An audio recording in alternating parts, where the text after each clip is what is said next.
ओम श्री गुरुवे नमः।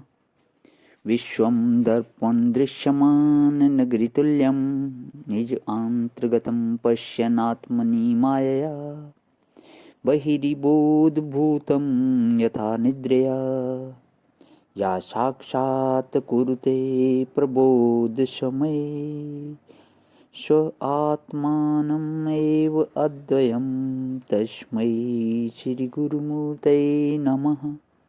इदं श्री दक्षिणामूर्तये। ओम शांति शांति शांति। प्रणाम भवन।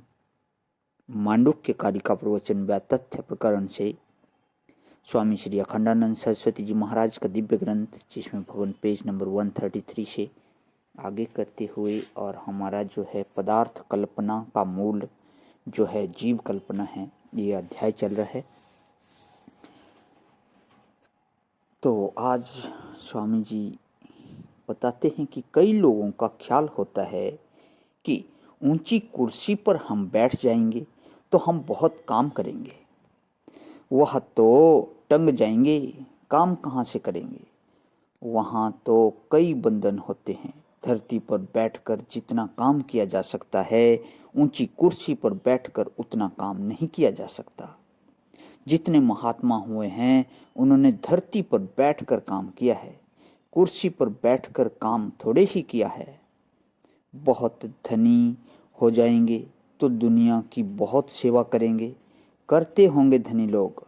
कम्युनिस्ट लोगों की धन में बहुत महत्व बुद्धि होती है। वे पक्षपाती तो अपने को गरीब का बताते हैं, पर धन में उनकी बड़ी महत्व बुद्धि है। देखो, एक नमूना बताता हूँ। वे कहते हैं कि जब गरीबी दूर हो जाएगी, अभाव दूर हो जाएगा, सब धनी हो जाएंगे, तो सब अपने आप ही अच्छे नागरिक हो जाएंगे, सदाचारी हो जाएंगे। अब देखो, धन में कितनी महत्व बुद्धि है। अब जिनके पास धन है वे ना तो अच्छे नागरिक दिखते हैं, ना सदाचारी दिखते हैं, ना ईमानदार दिखते हैं। अब आगे इन लोगों के पास धन हो जाएगा तो ये कहाँ से अच्छे नागरिक, सदाचारी, ईमानदार हो जाएंगे। बड़े बड़े विद्वान लोग कहते हैं कि पढ़ाई लिखाई हो जाए, खूब घूंट मारो। अरे बाबा, हमको एक बार एक मेडिकल कॉलेज में रहना पड़ा। वहाँ के जो प्रिंसिपल थे वे हमारे भगत थे, और कई दिन रखकर उन्होंने हमारे शरीर में क्या चीज़ है और क्या चीज़ नहीं है इसकी जांच पड़ताल की। कौन सा भोजन अनुकूल पड़ता है, कौन सा नहीं पड़ता है, किसका क्या असर पड़ता है, इसके लिए 6-7 दिन रहना पड़ा। तो वे बताते थे कि वहाँ जो लड़की और लड़के डॉक्टर होने के लिए आते हैं, वे वहाँ क्या क्या रचना रचते हैं। सदाचार, ईमानदार होने के लिए दूसरा बीज चाहिए। खूब पढ़ाई लिखाई से काम नहीं चलने वाला। कॉलेज यूनिवर्सिटी का वातावरण जाकर देखते हैं ना, इससे यह समस्या हल होने वाली नहीं है। उसके लिए दूसरा बीज चाहिए। खूब पढ़ाई लिखाई, धनी हो जाना और ऊंची कुर्सी हो जाना कुछ भी काम नहीं देगा।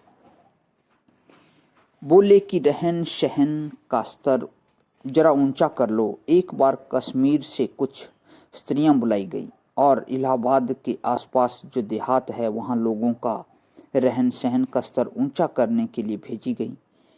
वे उल्टे पल्ले की तो साड़ी पहने, हाथ में पर्स रखें और बाल बहुत बढ़िया बनावें।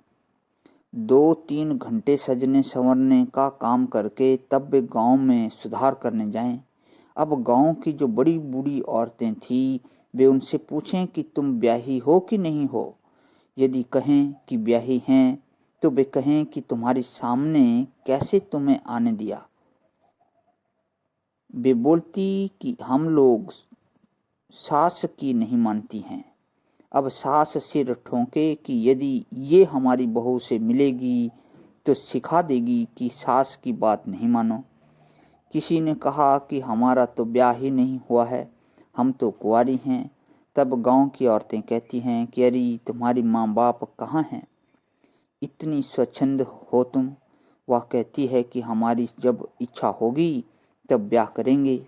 अभी तो हम अनुभव कर रहे हैं कि किससे ब्याह करना और किससे नहीं करना। सुनकर वे सब संभल जाती कि यह कहीं हमारी लड़की से न मिलने पावे। सब सुधार का कार्यक्रम धरा का धरा रह गया। यह कल्पित बात नहीं सुना रहा हूँ, बिल्कुल सच्ची बात है। कर्म मैं मेरा ऐसा माना गया और शरीर मैं मेरा ऐसा माना गया। यह मान्यता है।